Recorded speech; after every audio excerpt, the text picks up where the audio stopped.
Selamat pagi, Bapak Ibu Saudara yang dikasihi oleh Tuhan. Pagi hari yang akan kita jalani sepanjang hari ini, mari kita isi dengan kebenaran firman Tuhan. Tema firman Tuhan pada pagi hari ini adalah Yesus datang membawa kepastian. Ayat awal yang akan kita baca di dalam kitab Mazmur pasal 46, mulai ayat yang kedua berkata demikian. Allah itu bagi kita tempat perlindungan dan kekuatan. Sebagai penolong dalam kesesakan sangat terbukti. Sebab itu kita tidak akan takut sekalipun bumi berubah, sekalipun gunung-gunung goncang di dalam laut, sekalipun ribut dan berbuih airnya, sekalipun gunung-gunung goyang oleh geloranya. Ayat 6, Allah ada di dalamnya. Kota itu tidak akan goncang. Allah akan menolongnya menjelang pagi. Ayat 8, Tuhan semesta alam menyertai kita. Kota benteng kita ialah Allah Yakub. Saya menggarisbawahi di ayat yang kedua bagian akhir, saudara-saudara. Allah sebagai penolong dalam kesesakan sangat terbukti. Di hari-hari sekarang yang sedang kita jalani ini, ada banyak orang merasa takut, merasa khawatir, merasa cemas karena tidak tahu sampai kapan berakhir masa krisis ekonomi, masa krisis kesehatan. Dan kita punya satu janji firman Tuhan, yaitu bahwa Allah adalah pribadi sebagai penolong dalam kesesakan sangat terbukti. Maukah kita mempercayai pribadi Allah? Maukah kita percaya kepada firman-Nya yang sudah terbukti? Dalam kesesakan banyak orang berpikir untuk dirinya masing-masing.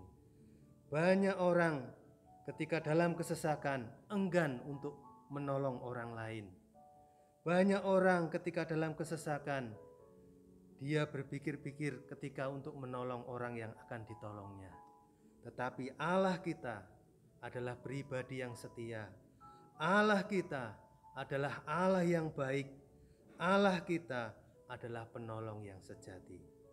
Bahkan ketika dalam kesesakan, pertolongannya sangat terbukti. Apakah bukti pertolongan Tuhan yang dapat kita lihat melalui contoh-contoh Alkitab? Pagi hari ini saya akan memberikan 3 contoh. Yang pertama, pertolongan Allah sangat terbukti ketika tiada orang lagi yang sanggup menolong. Kita akan membacanya di dalam kitab Yohanes pasal yang kelima. Injil Yohanes pasal yang kelima, ayat 7 sehingga ayat yang ke-8 berkata demikian. Jawab orang sakit itu kepada Yesus, Tuhan, tidak ada orang yang menurunkan aku ke dalam kolam itu apabila airnya mulai goncang. Dan sementara aku menuju kolam itu, orang lain sudah turun mendahului aku. Kata Yesus kepadanya, bangunlah, angkatlah tilammu dan berjalanlah. Dan pada saat itu juga sembuhlah orang itu, lalu ia mengangkat tilamnya dan berjalan. Sampai di situ, saudara. Bukti yang pertama bahwa penolong yang sejati adalah Yesus, adalah Tuhan yang kita imani, Tuhan yang kita percaya. Lewat kitab Injil Yohanes 5 ini, orang lumpuh ini tidak mengenal Yesus sebelumnya, tetapi Yesus kenal orang lumpuh yang sudah lama dalam keadaannya.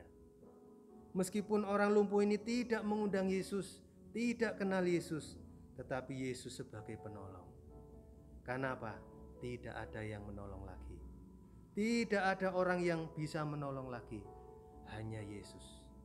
Itulah kenapa Yesus menjadi seorang penolong yang sangat terbukti dalam kesesakan.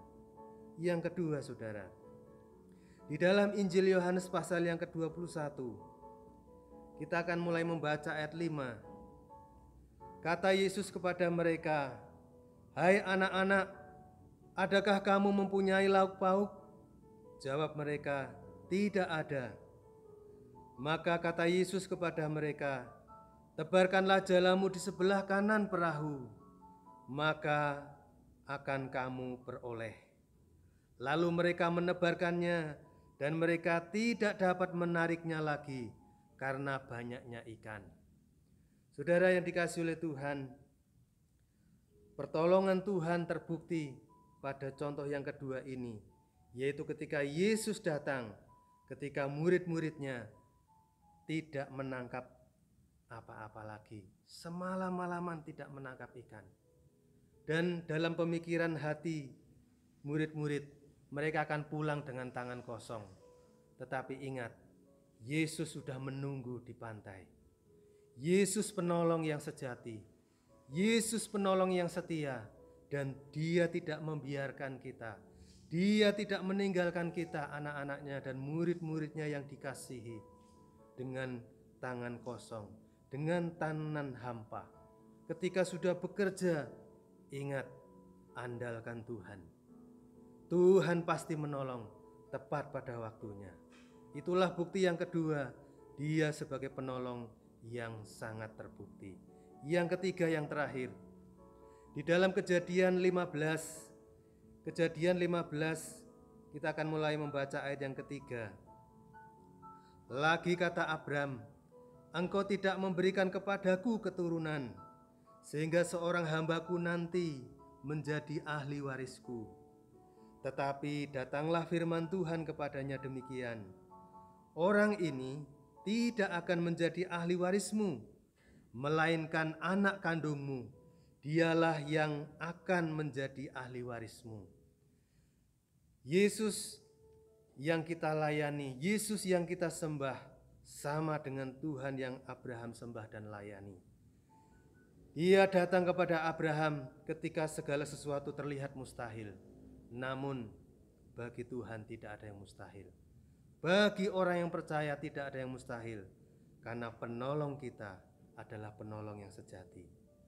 Pertolongannya sangat terbukti, bahkan ketika segala sesuatunya mustahil. Pertolongannya tidak bisa dibatasi ruang dan waktu, tidak dibatasi oleh keadaan fisik sekalipun. Dia Allah yang layak untuk kita percaya, layak untuk kita layani dengan setia dan sungguh-sungguh. Ingat, di hari-hari seperti sekarang, banyak orang percaya mulai goyah. Tetapi kita di pagi hari ini, ketika sudah mendengar firman Allah, Yesus pertolongannya sudah sangat terbukti, dan itu dicatat dan patut kita renungkan dan kita imani. Karena siapa yang percaya, tidak ada yang mustahil bagi Tuhan. Dia selalu datang kepada kita, karena Dia Allah yang mengasihi saudara dan saya. Dia tidak pernah meninggalkan saudara dan saya sedetik pun. Sehingga kita dapat berkata, Tuhan adalah tempat perlindunganku, Tuhan adalah penolongku. Dalam kesesakan sangat terbukti. Amin. Mari kita akan berdoa. Bapa kami di dalam surga, terima kasih buat firman Tuhan pagi hari ini. Biarlah kami akan merenungkan janji-Mu bahwa Engkaulah tempat perlindungan kami, penolong kami yang sejati, yang tidak pernah membiarkan dan meninggalkan kami.